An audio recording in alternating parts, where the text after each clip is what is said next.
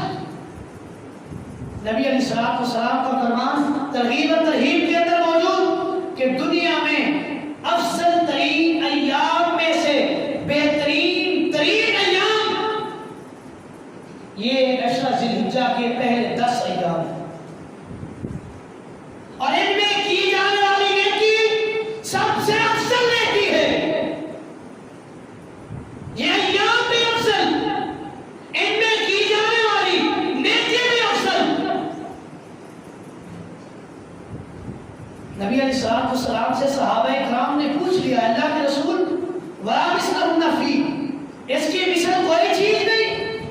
نبی علیہ السلام نے فرمایا وَلَا مِثْلَهُنَّ، اس کی مثل کوئی چیز نہیں ہے، لیکن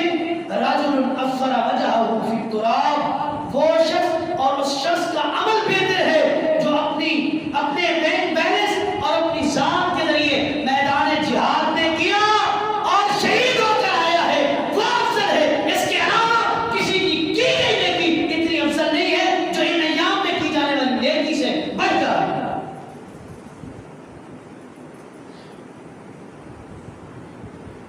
اور اسی طرح کی روایت اس کی اصل صحیح بخاری کے اندر موجود ہے۔ نبی علیہ السلام سے صحابہ کرام نے پوچھ لیا وَلَا جہاد فی سبیل اللہ، اے اللہ کے رسول جہاد بھی افضل نہیں؟ ان 10 دنوں کی جو فضیلت ہے کیا وہ فضیلت جہاد کو حاصل نہیں؟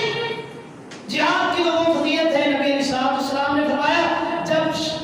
جہاد کے میدان میں جو شخص جاتا ہے اور شہید ہو جاتا ہے، شہید کی گردن سے خون کا قطرہ زمین پر نہیں گرتا، رب اس کی زندگی کے گناہ معاف کر دیتا ہے، لیکن وہ جہاد اس کی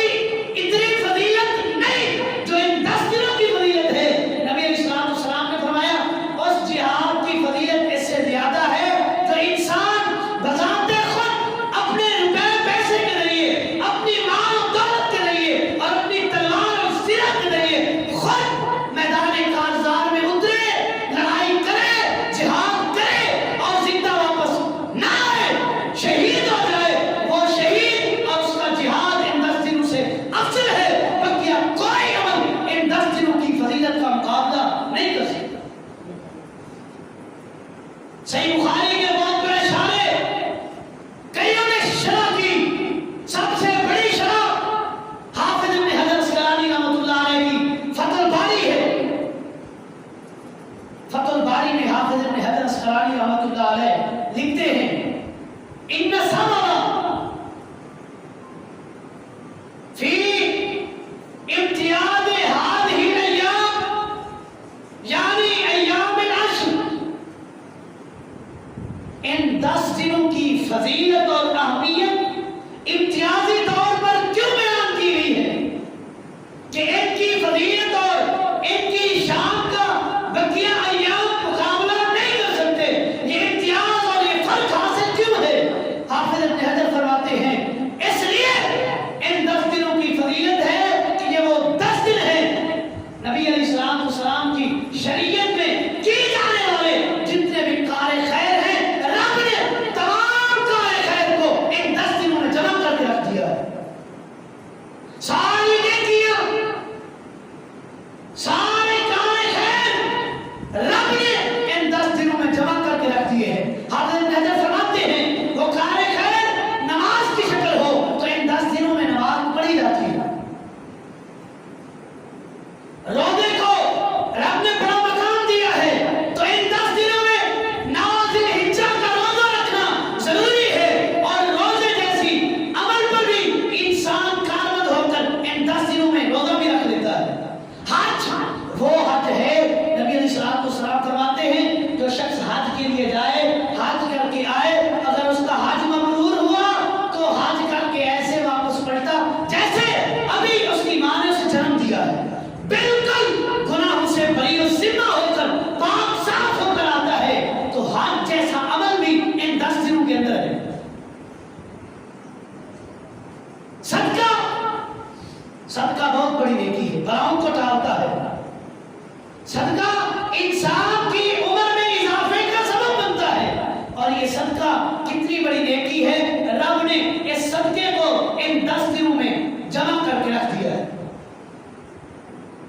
قربانی جو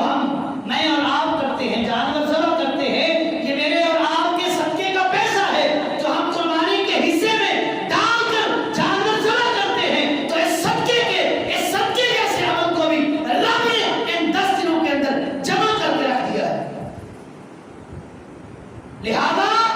کام خیر کے جتنے بھی افضلیت والے اعمال ہیں، رب نے ان 10 دنوں میں ان کو جمع کر کے ان 10 دنوں کی فضیلت کو بیان کیا ہے اور اجاگر کیا ہے۔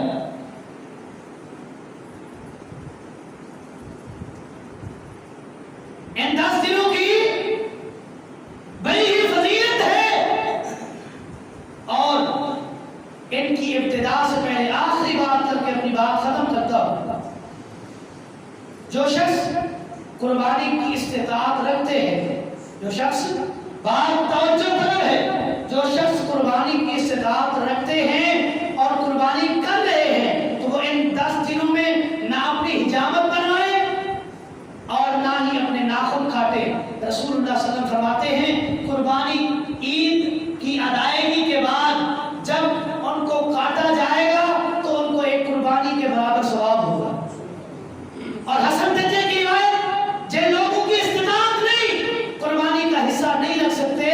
وہ لوگ بھی ان 10 دنوں میں ان چیزوں سے پرہیز کریں، ناخن تراشیں نہ، بال نہ کاٹیں، داڑھی کو ویسے مونڈنا ہی گناہ ہے، بقیہ حجامت نہ کریں، ان 10 دنوں میں رکے رہیں، عید کی ادائیگی کے بعد ان چیزوں کا اہتمام کریں، رب ان کو بھی قربانی کے حصے کے برابر ثواب دیتا ہے۔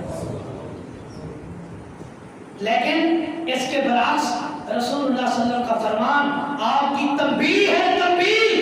ہر اس شخص کے لیے جن کی استطاعت بھی ہے لیکن قربانی کے ایام شروع ہوں، مہینہ قریب ہو،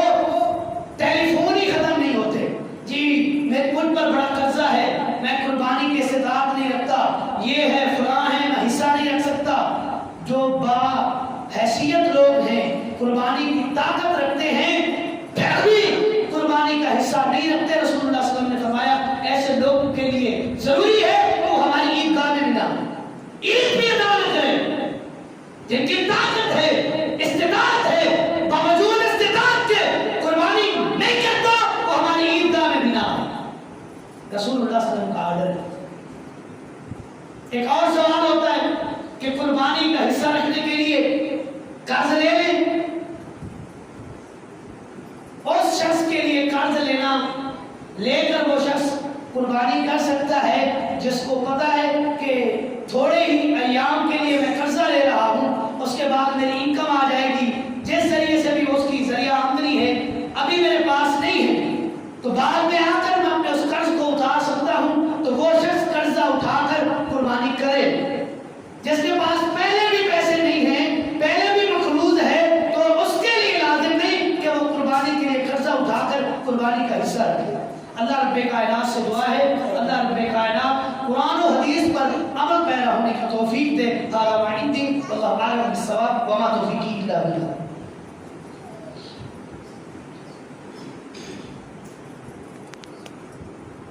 الحمد